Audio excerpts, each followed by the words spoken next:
So after a 2-year-long hiatus, we are back. Yes.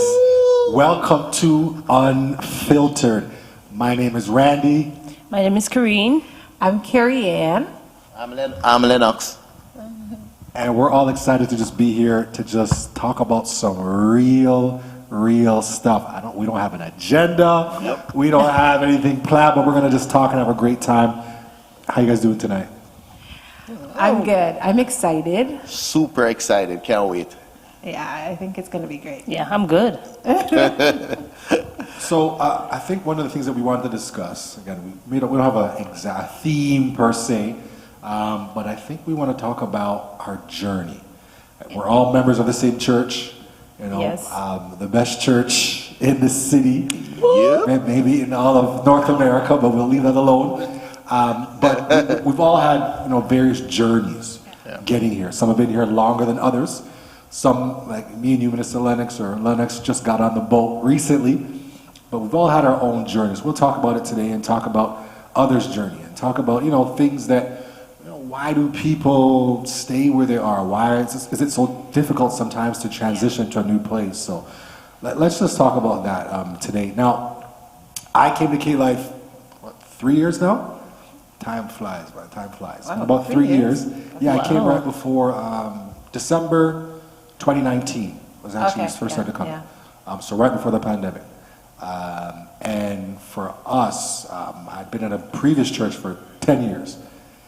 Wow. Yeah, so, it's transitioning from one place to another after being in a place for 10 years. It was very challenging, very challenging. I'm not sure if you guys have experienced that or want to talk about, the transition. I know some of you have been here longer than others, but The some of you he keeps mentioning. It's the some of you. Carrie Ann is the some of you.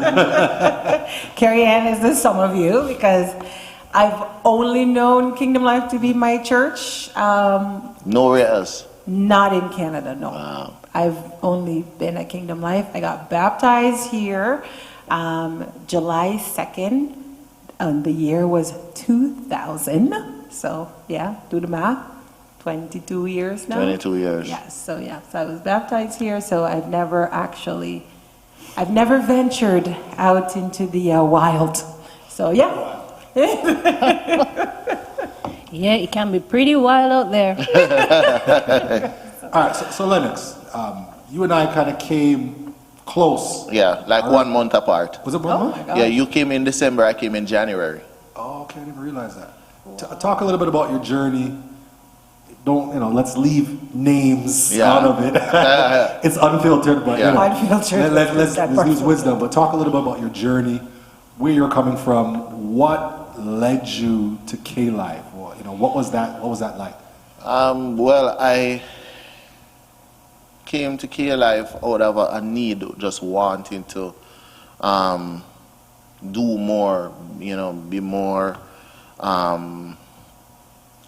spiritually, to, grow. I'm coming from a place spiritually in Jamaica where, we were very expressive and, we have ideas we can put forward and stuff like that. So when I migrated here, I realized that the culture was a bit different and I tried to adjust to that.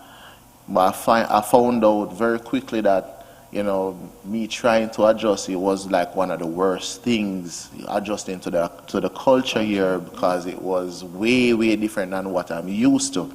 Like, for example, if we would, in Jamaica, we would do track distribution where we walk out on the road, we meet and greet people, we give them a flyer, we give them a track. Here, it's not so much practice here because, it's either cold or maybe you need to get permit from the city. So it's a lot more restricted here. So, I just wanted something that felt like home, where I was coming from. And, I was searching. I was at a particular church for a little bit, but that emptiness was still lingering. And I visited K-Life just one time. Somebody was like in my ear, yo, you need to come to my church, I was like, every church in Canada or every church in Toronto is the same. It's the same. Yeah, it's the same. So why should I come?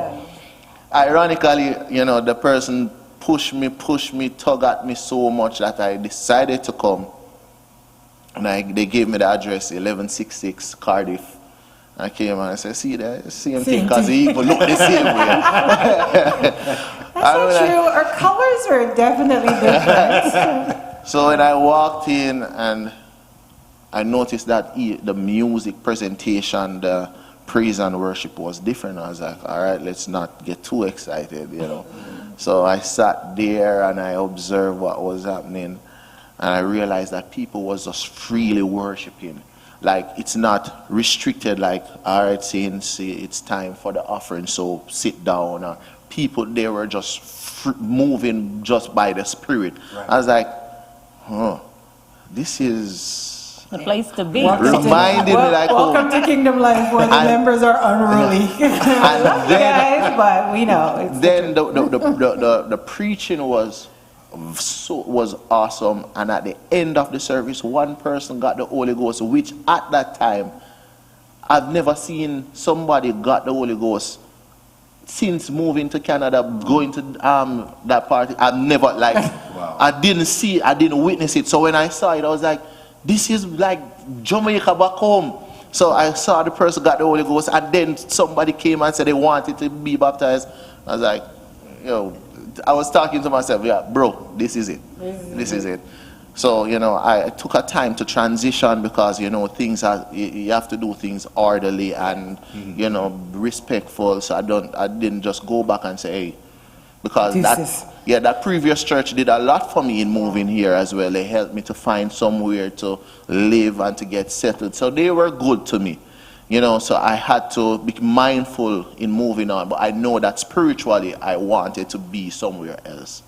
So I took a time, and then over a period of time, I just told them, like, I'm moving on, and X, Y, and B, and the rest is history. I'm here. And you know how you said, you hit something where, you know, if you end up coming to migrating or whatever the case may be, or, you know, how you were saying that church, you know, they helped you, you know, so sometimes I find that helps you to not really move as fast as you necessarily should, or, you know, because you don't want people to think you're ungrateful. You don't want people to feel like, you know, well, look at all that I did for you, and, you know, you didn't do nothing. Now you're up and you left, right? But at some point in your life, when you know that you are literally dying, you have to go. Yeah. And it's not out of malice, disrespect, or anything like that. You just know, I have to go, or else I don't know if I'm gonna, you know, I don't know if I'm gonna make it. I don't know if I'm gonna stay or survive this. I just have to go. So I feel like maybe like churches, pastors should start understanding that, hey, I might not be giving you exactly what you're looking for, and that's not necessarily a bad thing, you know, being in a church, because every church is different. As much as we might look the same, or some of us are running away from that Jamaican mentality, because I'm like, when you were like, it's just like Jamaica, I'm like, oh my gosh, I don't want Kingdom Life to be just like a Jamaican church, right? Like, because we've been running away from that mentality, right? But there was something that drew you. No, in terms of the worship. In terms of that worship or whatever. But, you know, sometimes it's a mindset too, because we think like, we don't want to be so Jamaican, or, you know what I mean? But it's something that grabbed you based on our worship, which is not a bad thing. And I think that was pretty much like my situation, in the sense where I wanted to leave because spiritually I wasn't being fed how I believed I should. But because the church did so much for me, I didn't want to seem ungrateful or come across as being, you know, I'm not loyal, or I'm not appreciative.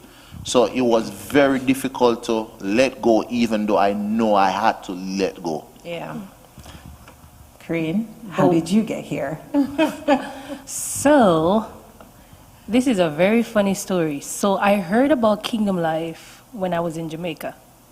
So we all know Sister Malcolm, missionary Doreen Malcolm.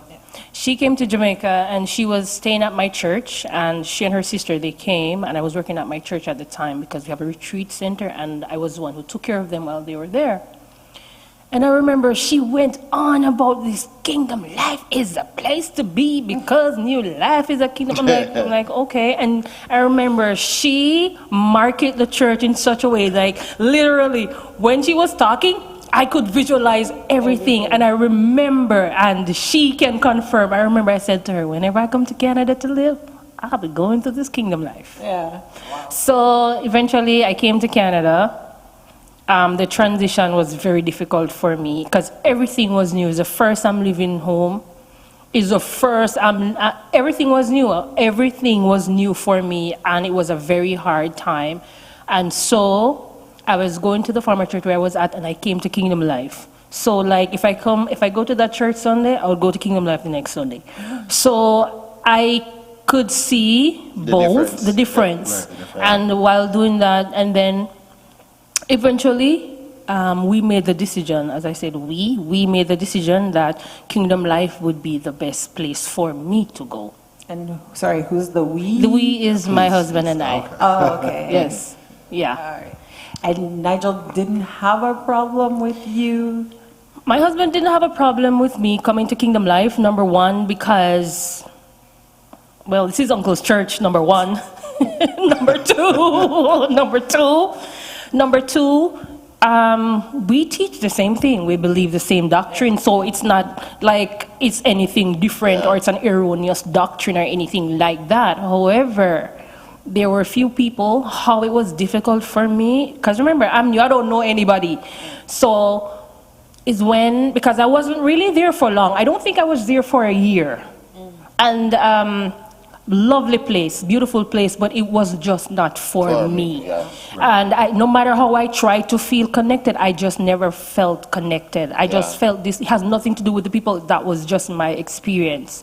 It was very hard because then in my head, this is a place where, based on the decision that we've made, this is a place where I know I will go visit from time to time. And I'm very supportive of my husband, whatever, because he's very active at his church. I'm very supportive. I always go. So I make sure that when I'm leaving, as my former pastor would say, you leave in good stead. So I didn't say, listen, psych, I'm out of here. Because you know what? It's respect. And I respect my husband and I respect the leadership. Yeah. So I'm not just going to say, you know, I don't bother with me. Me can't bother with them. No, I didn't do. Thank you for interpreting all of that for me.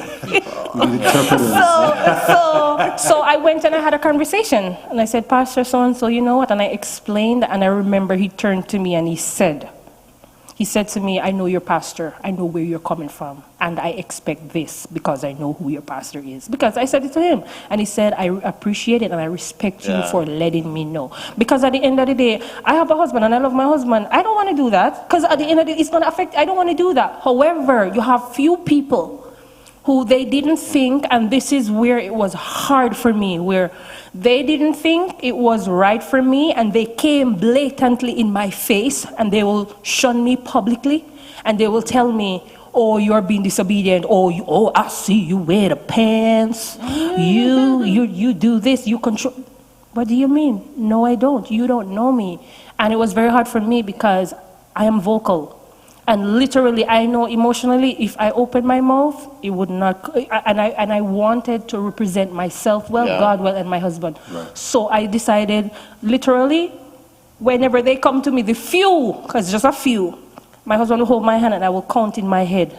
Count down. 1, 2. Yes, yes. Because nobody likes to be embarrassed. Can you imagine you're walking and somebody just call you don't know me. You think you do. Yeah. And because I choose not to come here doesn't mean you know me. You don't. And I was really taken aback, and I said to myself, and it also cemented the fact that I made the right choice. Right. Yeah. It's very important. But what about you, Randy? What led you here? You know what? For years now, I've been visiting K-Life before I became a member.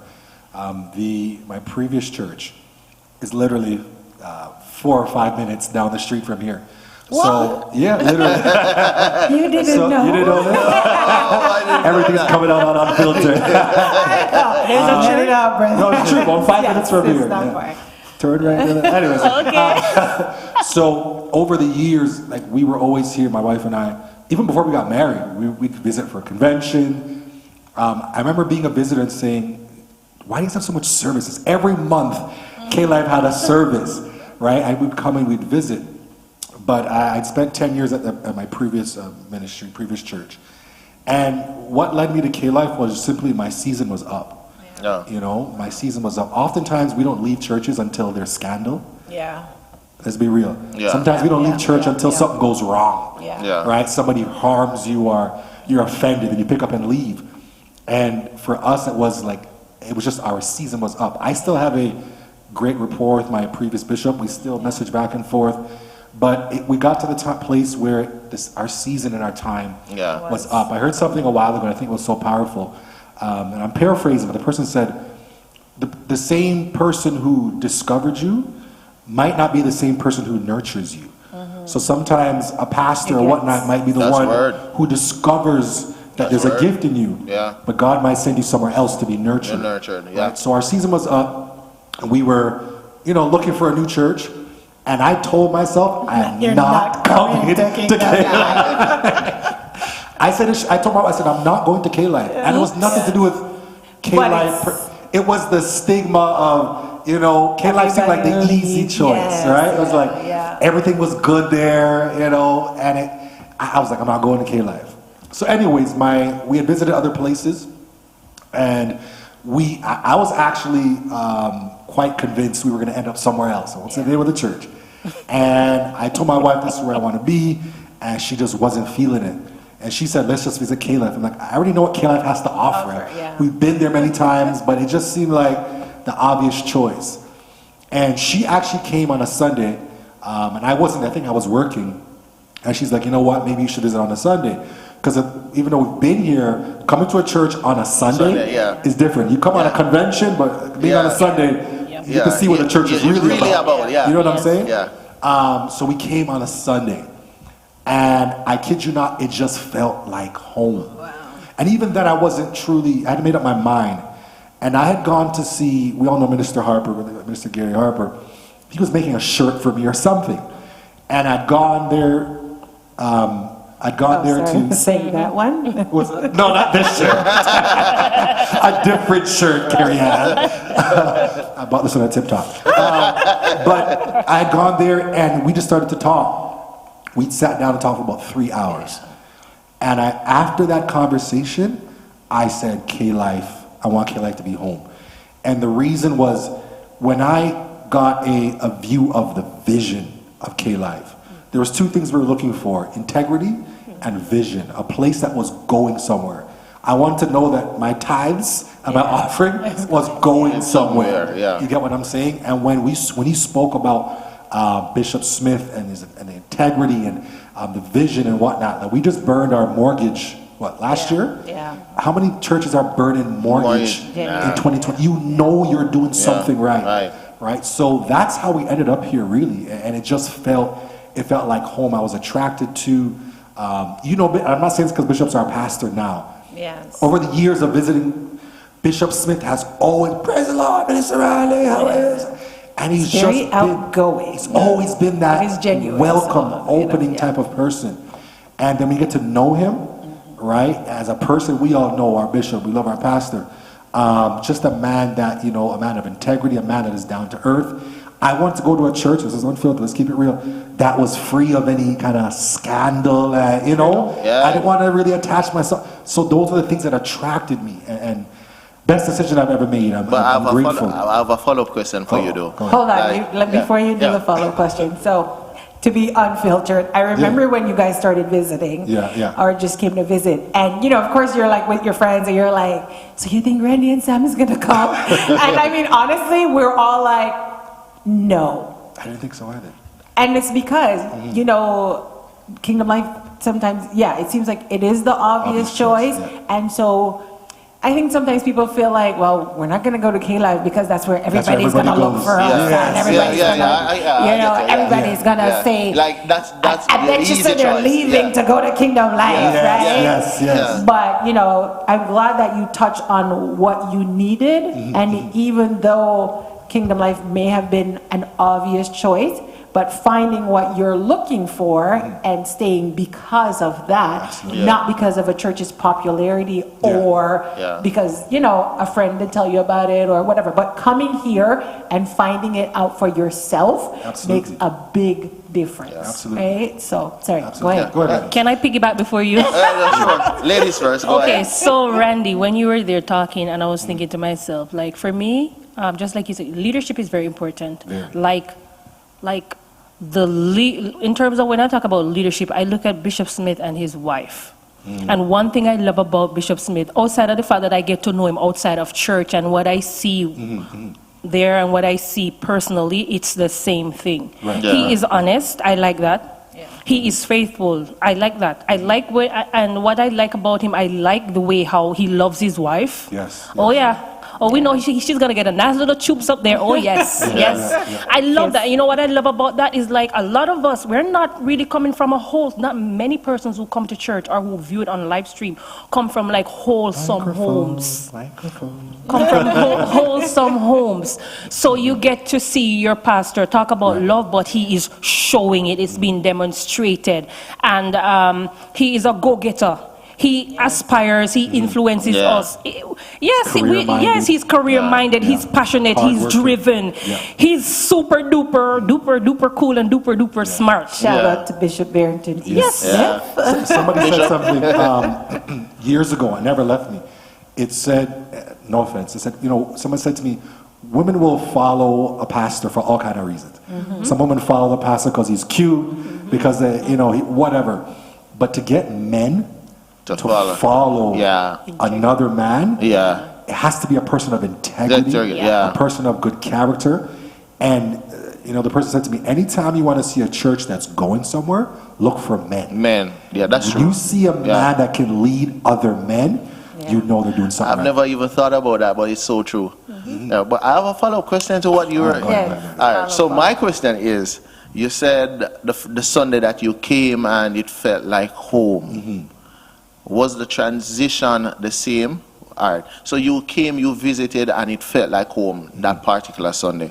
But when you started to come more often, or when you're transitioning, did it still feel that way, or was there times that you said to yourself, I don't know if I'm doing the right thing? Never.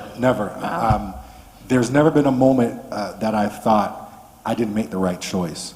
I think for me personally, my wife can attest to this, that I've done things, even from a ministry standpoint, that I've never done before. So I think that there's been growth while I've been here. Need I say, my marriage has gotten better being at Kingdom Life. Wow. All right? And I think that's a testament to being around, like you said, when you have a pastor who, again, nobody's perfect. No marriage is perfect.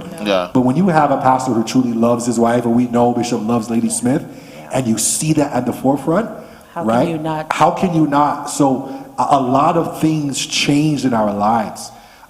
There were doors that opened and blessings that have happened since being at K-Life, right? So there's never a moment I said, well, I should have went to so-and-so's church. Never been a moment, and I think it was you, Carrie Ann, that alluded to it, or you, Lennox, sorry, that when we left, we did it the right way. And that's very important, because people leave and don't do things the right way. Right? And then you can't go back, and then you wonder why people are talking about you. People are going to talk regardless. But if you do things the right way, I can go back to my old church at any time, visit, God bless you, Bishop, how you doing, sir? Right? Because I did things the right way. I think that's very important. Well, as you mentioned, leadership here at Kingdom Life would have impacted your marriage. I started to laugh to myself because it also would have impacted my marriage, because there are some things like me and my wife, we will have like a simple little argument, wife and husband argument, and my wife would be like, I'm going to tell Bishop Barrington Smith. Not tell And I would like, Pastor. go and go tell him, I don't care. And she's actually taking out the phone. Hold on. Oh, she was Hold on, really gonna sweetie. call it, too. No. I'm sorry. I got that sweetie. You got that? It's a lot. But it speaks as to what you said about, leadership and how important it is as it relates to integrity, even in marriage, demonstrating, because they are the first family, the first couple of the church, so you have to lead by example, and we see that we have a good leader. Yeah. So, I mean, obviously, I do not have the same experience as any one of you guys.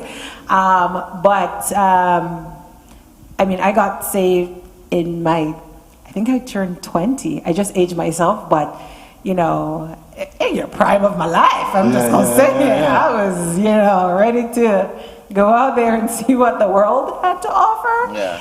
And, so from my experience or how I ended up at Kingdom Life, because again, there's so many churches, but Kingdom Life, I end up at Kingdom Life, and honestly, it's being invited by a friend at school, because I was in high school at that time, and So you had nobody here? no. No. Oh, I didn't No. know that. I didn't know that. So I'm a shout her out, Keisha Cole. So Keisha and I went to high school together. You might not know Keisha, but you guys. So we went to high school together, and so she was inviting me to her other church, like before Kingdom Life even came into being. And so I went to her other church before that, your old church. And I mean, I don't have a lot of apostolic experience, because I grew up at New Testament Church of God in Jamaica. So I was still a church girl, just never got the whole baptism thing down. So anyways, Keisha invited me to church, and I remember when she invited me to Kingdom Life, and she told me like, oh, okay, so, because at the time nobody's driving, we'll drive and whatever, and she said, oh, okay, I asked the pastor to pick you up. And I remember this person driving up to my driveway, and he was like in a Honda Accord, and I was just like, is this the pastor? I'm like, I've never seen a pastor drive a Honda Accord. No offense, Bishop, but but it was like, because you have that mentality pastors are gonna be rolling up in like big cars and and all of these things are. I mean, now he does. However, he started from the bottom. Now he's here. Oh my goodness. But the humility that you guys speak of, I've seen it firsthand, where he had no problem driving to come and pick me up, because we didn't have no car or anything like that. So he would pick me up for church, like any Sunday I wanted to go. Keisha just messaged him and said, can you pick up my friend? And he did. And he was so nice. So at the end of the day, for me, coming and not really having church experience, so I just kind of like started coming, and he would always laugh at me, because he's like, girl, I remember when you came in your little dress. Like how you say it now, Sister Carrie Ann. But just knowing, I mean, we've come from afar, right? But giving my life to God and knowing that I had a family, so it was good. Like it was good, and not that I haven't had my struggles, because again, I've only been here, so wherever I stepped out, I stepped right back in here, right? I've never actually left, but having that experience and learning and just growing up with Pastor Smith throughout my entire Christian journey, and just knowing that anytime people say things about him or how you guys admire him, and I never sit back and be like, true, them don't know, or you know what I mean? It's like, it's the truth. It's the truth. It's the truth. Yeah, but right? what was like the deciding factor for you? Like, I know you were coming, you were visiting, but what led you to say, I'm gonna stay here and I'm not leaving? So back then, those times that people used to visit and go to convention, I actually got filled at another church. Really? Yes, I got. While you were a member here? Well, I wasn't a member. Oh, you I were was going here. visiting. You were just visiting, I was yeah. visiting Okay. Kingdom Life and whatever, and then obviously again, hey, we're going to a convention. You want to come? Okay. And I got filled at another Oh, so you church. went with the folks from Kingdom Life to our next convention. And got filled there. Cool. And I know everybody know my story. I screamed out. I got the Holy Ghost, and I said, no. Must have been my demon coming. I swear they were like, girl, why did you say no? And I'm like, I don't know. You say goodbye to your old life was leaving you. Like, no. I want to go clubbing. But yeah, so pretty much. So I got filled somewhere else. Okay. And I remember Keisha saying, well, you have to call Pastor and tell him. And so I was like, yeah. So I called him and I'm like, so I think I need to get baptized. So he's like, why? I'm like, because I think I got filled. So he's like, you think you got filled? I'm like, yeah. So I'm giving him the entire story. And he's just like, are you sure you got filled? And I'm just like, I think so. Like, Right, because right. again, You're not sure. I'm not sure. I'm still so young in this whole thing. So at the end of the day, like, I did get baptized and maybe get refill. I don't know if that's such a thing, but, grew from there. Right. And yeah, so I mean, honestly, like, I've literally been here Forever. forever. And I've given him enough trouble. So, I want to throw a question out there to all of us. We're all here. We love K-Life. But, like, what's keeping us here now? Because a lot of people think K-Life is just hype. yeah. Yeah. Let's be real. We've heard it, right? Hollywood, right? Really? You Yeah. heard that? God, I didn't think that. Where have you been? Where you been? Yeah. I've been here. No, but seriously, Yeah. let's be honest. People, and I mean, you've heard people say, "Oh, they teeth church members." I don't know how you teeth a church member, but anyways, but a lot of people have said, K-Life is just hype, this, that, and the other, Yeah. and I think it's funny because when you come, you don't know a church till you go there on a Sunday. You can't judge a church by what you see on convention, Yeah. right? But the level, our worship at K-Life. Yeah. That's not no hype. That's No, not it's not. that's the That's real. level of worship and Yeah. the genuine worship you see here.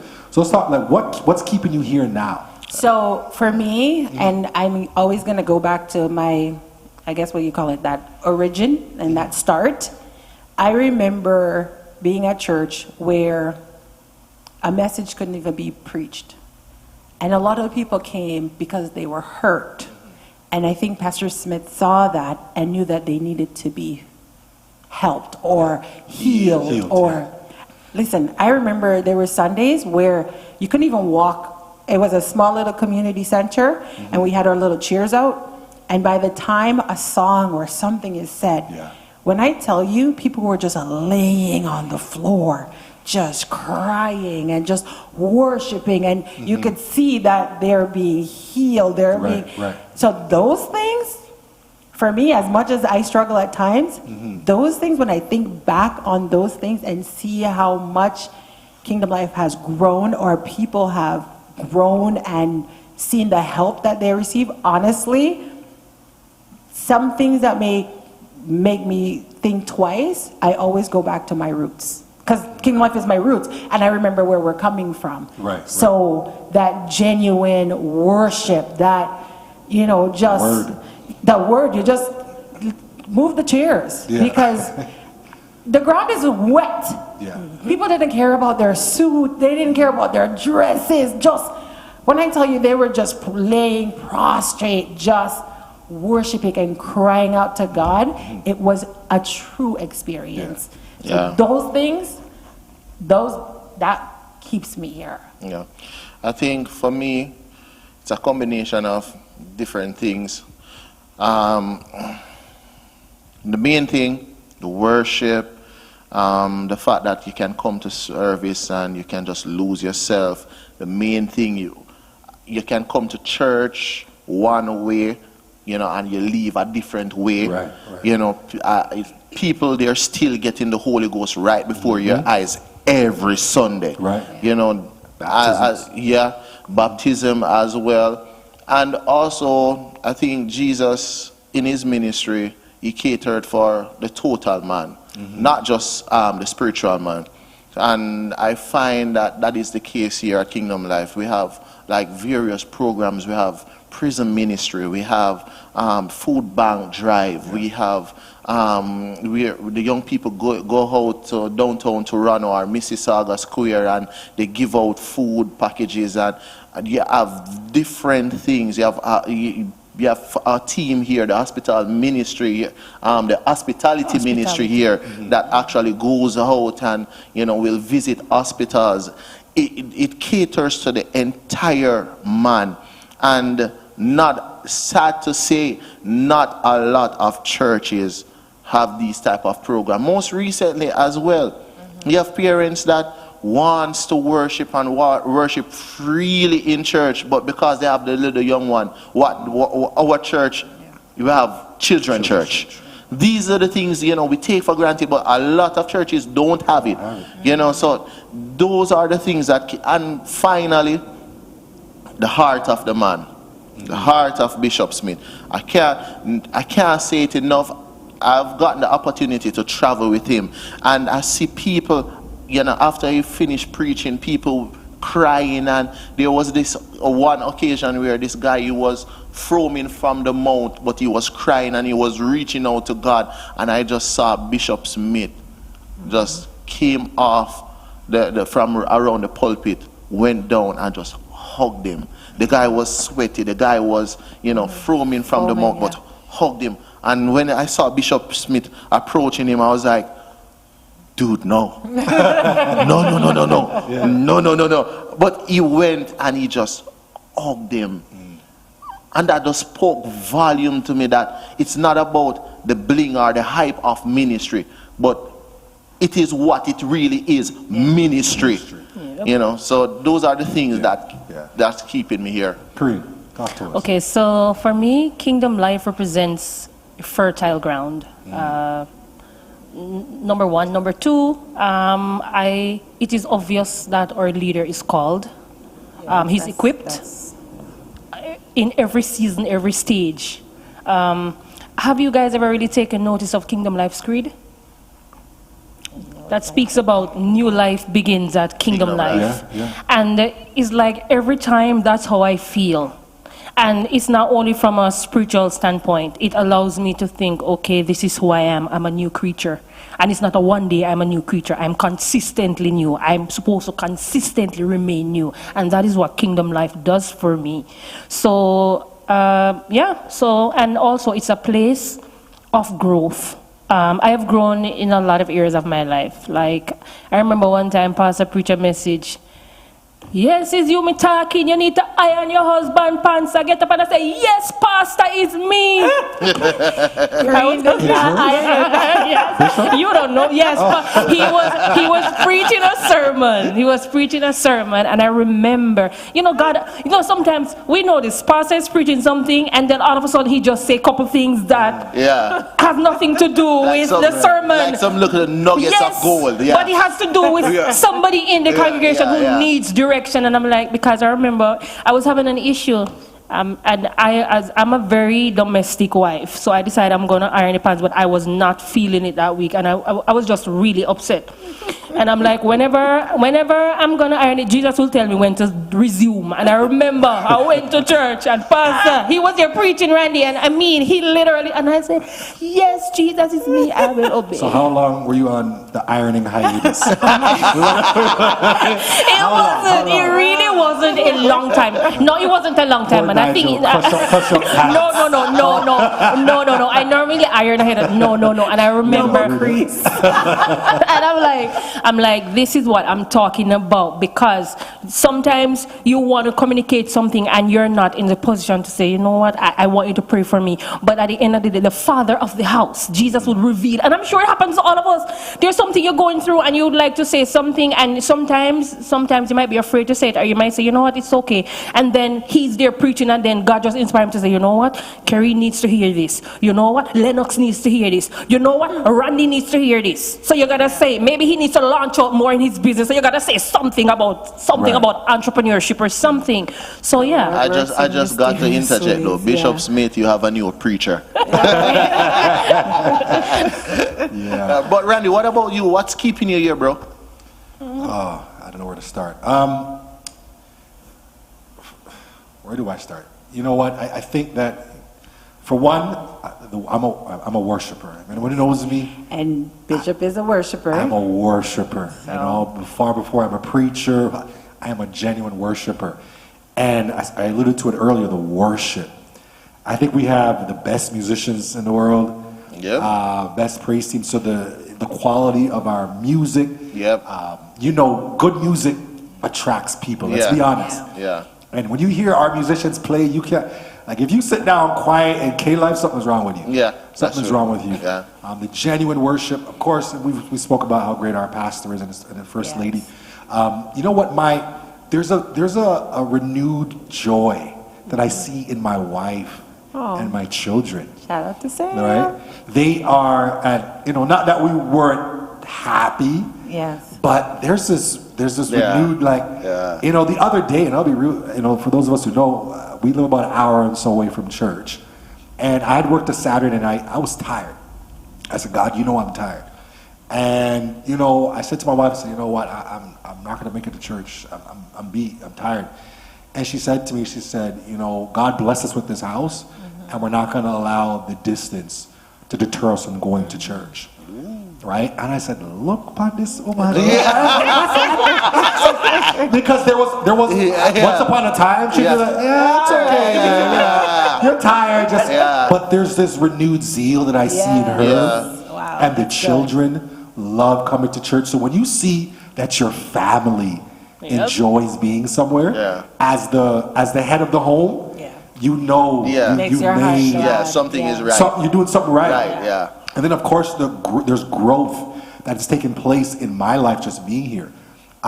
If you want to grow, K-Life is the place to be, because the opportunities to grow are there. Now, some people come from other ministries and they get comfortable, and because we have a larger congregation, sometimes it's easier to kind of just sit back and just blend in. Yeah. But if you come and say, you know what, I want to get involved, K-Life is the place to be. I didn't teach Bible study, Sunday school, nothing until I came to K-Life. And I enjoy it so much. So just the growth.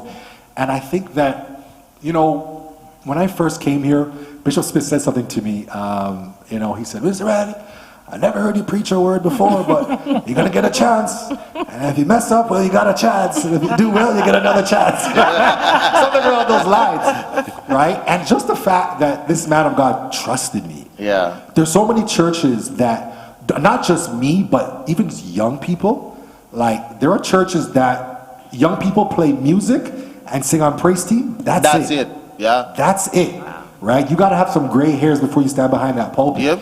And this man trusts us. Sometimes we stand behind the desk and some people behind there are fumbling through the word, and but he is a man of growth. And you can, and we encourage people, and it's just a place where you can grow. It is good ground. Yeah. And I mean, we can attest to this. Sometimes it's hard going other places. Come on, let's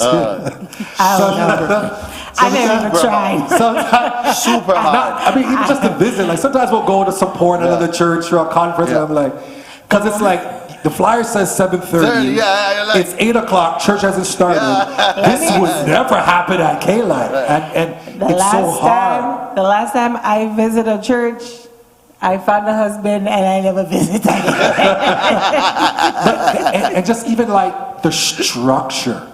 That Bishop Smith is a timely person, and everything starts from the head downwards. And we do things in a timely fashion. Yes. There's a level of discipline and there's a level of excellence that they command here. So it's like, where else would you go? Right? This is home. There's no other place. But I could go on forever. But I love being at K-Life, as you can hear. We can tell. Okay, just to piggyback on what Randy said, my home church in Jamaica. My pastor's surname is Smith as well. Was Smith, yes. Okay. Bishop Smith reminds me a lot of him based on, like, he was very timely. Like for me, like, I remember in Jamaica, if you're given the chance to do an exaltation, you're being timed.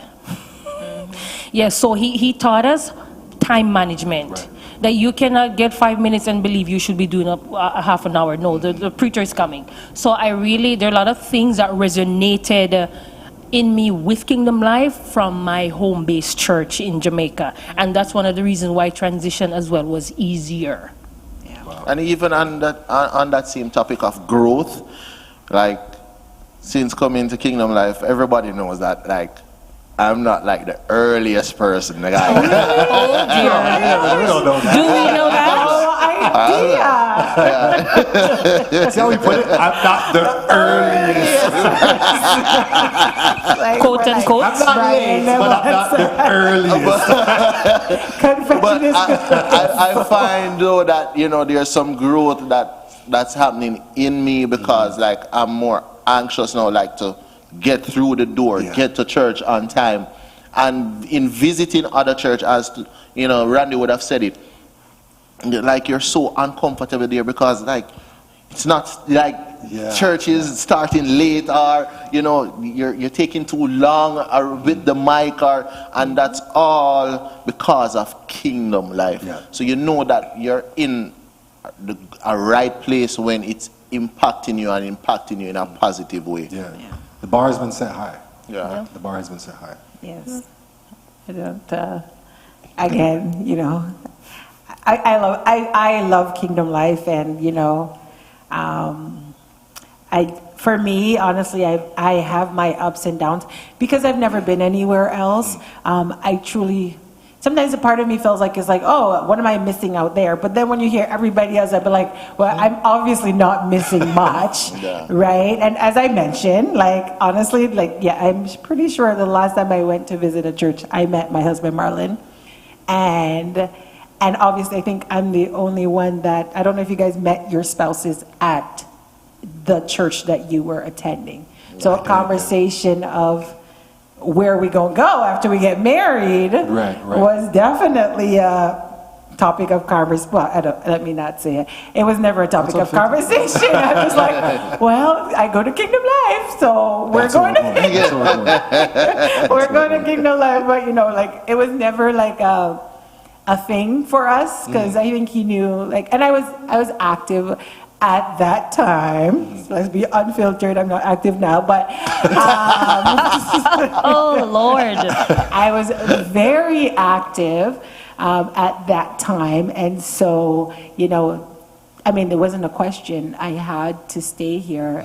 It wasn't a thought. I wanted to stay here, and he then started visiting, and before we even got married, he started visiting and everything like that. So I was so grateful that it never became a thing. Like an issue. An issue of, oh my gosh, should we really get married because I don't want to go here and and whatever. And you know, I also want to plug in that when I was living at home with my parents, my dad and my stepmom and my brother, I was the only person saved in my household when I got saved at Kingdom Life. And now my dad is saved, my stepmom is saved, my brother was in church also. So an entire household was saved, you know. So sometimes you have to look at these things and you might think that you're going through a rough time, and you know, you look at the effects and that ripple that it caused. And you know, I'm always grateful for that because I think like for my dad, when my dad decided to get saved, I think he decided to get saved. Like everybody know my dad, Deacon Glenn, I love you, Dad. But he's very outspoken. But when I look at him, I am like, oh, my dad is saved. Like he's never tried to, you know. So those things, they do bring me joy to see that, you know, others saw The God in you. Yeah, I try not to go about those things, but you know, then you know. So, You know, I was thinking because I mean, we all love K Life. We're here because we want to be here. Yes. But sometimes, you know, churches can almost hold people hostage. You know, I think Lennox, you alluded to it earlier, that, you know, your previous ministry that helped you, you know, when you first came to Canada and whatnot, so you almost felt indebted to them. Yeah. And sometimes, you know, churches can make you feel like you can't leave. Yeah. Right? And you have people that are in ministries dying, not even dying, dead, not being fed, but they're there because they're afraid that somebody's going to say something, or what are the people going to think, or so on and so forth. But like, what do you guys think are some of the challenges that people face when it comes to, you know, making that decision to leave, to go to another church? Why does someone sit somewhere knowing they're unhappy, but still stay in that ministry? Well, Shame. They don't want to feel ashamed. They don't want to feel dragged because they've decided to go. And sometimes, I don't know, maybe they didn't hear, I don't know if I should say it, maybe they didn't hear from God that it's time to go. In that sense, maybe they're not searching or seeking God to see. Because to me, I feel like if you are at a place where, you know what, it's time to go, and you hear God telling you it's time to go, who cares about what other people want to say? Like, at the end of the day, I'm doing this because it's time to go, because God told me. And there's a difference between leaving because you just want to leave, and then there's that God is truly telling you, like, your season is over here, and it's time for you to go, right? Yeah. So, but I think a lot of it has to do with that you don't want people talking about you. Yeah. And also fear of, you know, there's a saying that grass isn't always greener on the other side. So it's like there's a fear of leaving to go to somewhere else, and it might be even worse than where you're coming from.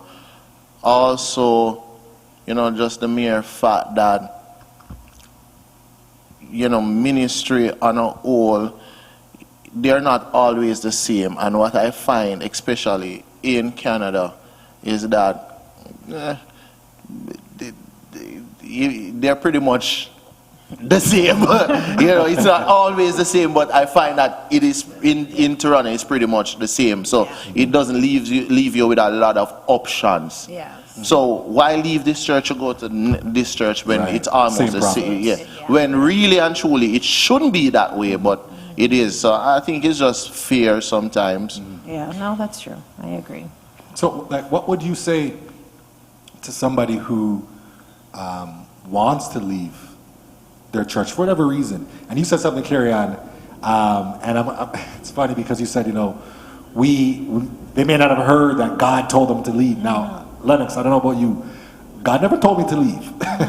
In the sense that I didn't hear the clouds open and the voice, Randy, you know, it's time to go. I didn't have that experience. Some people may have, but I knew within myself that when certain things had happened, my season is up here. It's time to go. Right? And I think that's important. And some there's people, nothing wrong with that, there's nothing right? wrong with that. No. Don't you, for me, and this is where I feel like sometimes I will have a problem with somebody, or that saying is that, well, God told me I needed to go. And God never told you to go. And then you're not growing where you are, or, you know, just certain situation.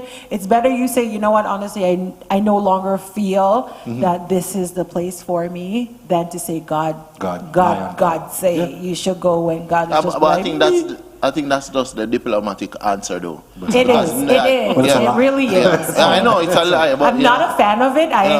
I'm not a fan of it. Because pretty much what I found over the years, nobody will argue with that. You know? I know, right? How you gonna tell me? God didn't tell me. It's so true. Because even when I had the conversation with my former bishop, the first words out of my mouth, I said, Bishop, God never told me to leave, but I know in my heart that it's time to go. And he said to me, so Minister Randy, he said, I thank you so much. Yes. The amount of people that come into my office and say, God said.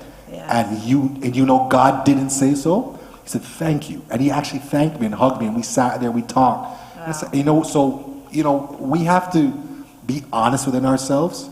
And sometimes let's be real, and even though you may not have left, you know, church before Carrie Ann, it can be, people can make you feel like you've done the worst thing. Sometimes some churches act like it's a cult. Yeah. And like, God, you can't leave. You know what I'm saying? And it gives people such a bad taste in their of mouth. what church should be. Like, we are all a part of the same kingdom. What do you mean I can't leave? Like, you moved and live an hour away. You can't go to the church that's closer to you, right? So sometimes we... And then there's a perception also that's out there that, you know, in moving from one church to another, it's almost as if you're spiritually shaky. You're not spiritually firm because you're not in one church 20 years or 21 years. But it could be that God, we so often preach that, you know, God will put people in your life for a season. Yeah. Then why can't God put a church or put you in a church for a I season? have a question. So true. What's your question? So I have seen this a lot.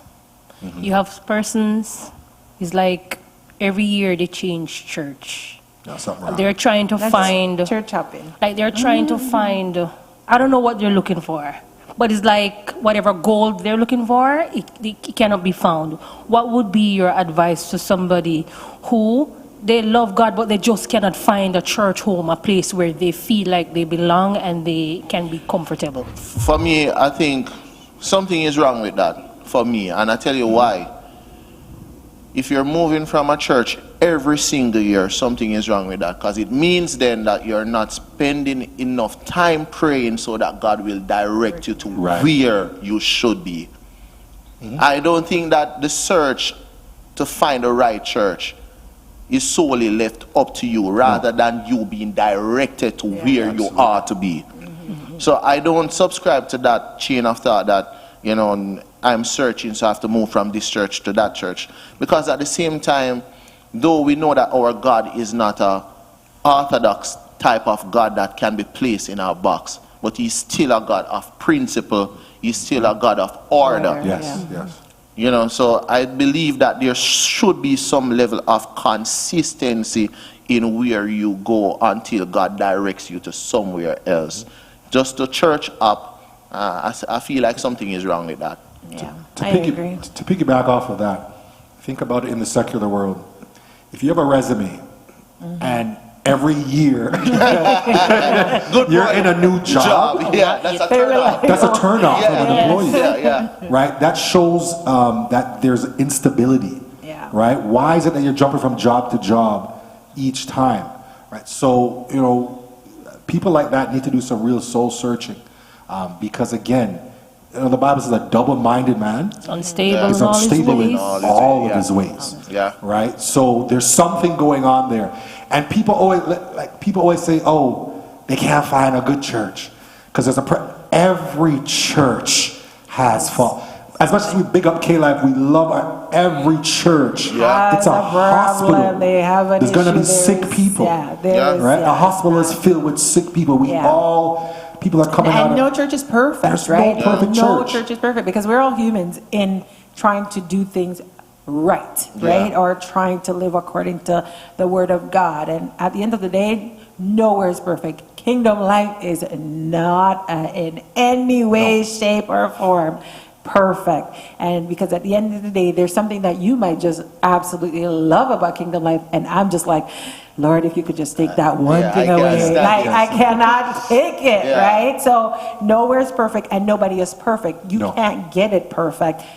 God is the only one that's perfect, and perfection only comes from God. But we're not perfect. Nobody is perfect. So at the end of the day, giving things a chance, and or just sit still for a while, you know what I mean? And God will reveal it, because if he knows your heart, he's not going to make you just die. Yeah. And also, going back to the original question, I think that in church hopping, I think that it's not necessarily that you're searching for the right church, I think it can also be a case where you're searching for what suits you. Yeah. You know, so maybe, That's true. you know, maybe I want this title and I'm not getting it here, so I Well, move on. that's a whole different conversation. It's a whole new topic that we're about to talk about. It's true. Or maybe, you know, Suits my needs. maybe I want Yeah. a church that starts exactly at 10 o'clock at these particular hours. So I move on. People will leave church for many different reasons. It doesn't mean that it's not the right church. It's just that they're looking for some, because we are living in a society today, we are living in a culture today that people treat church just like how they treat, you know, maybe like a job. I don't like it, I'll just... We'll just go Somebody somewhere upset else. me? Yeah. Go to the next church. Yeah. Randy, I think that's a topic for another time. What's that? What's that? The whole scenario right there. It is. So, But I'll add very quickly that, you know, even though something might go wrong, that also doesn't mean it's time for you to go. yeah. And Word. I mean, we don't have time to touch No, on that. we don't. We don't have time to touch on that. That's probably another segment. I believe our time has come to an end. Already? We want to, I know. We'll be back though. We'll be back. We'll be back. Yeah. We want to thank all of our viewers. Yes. This is our first episode, Yes. but it will not be our last. We thank you. We hope that you were blessed. God bless you. Take care.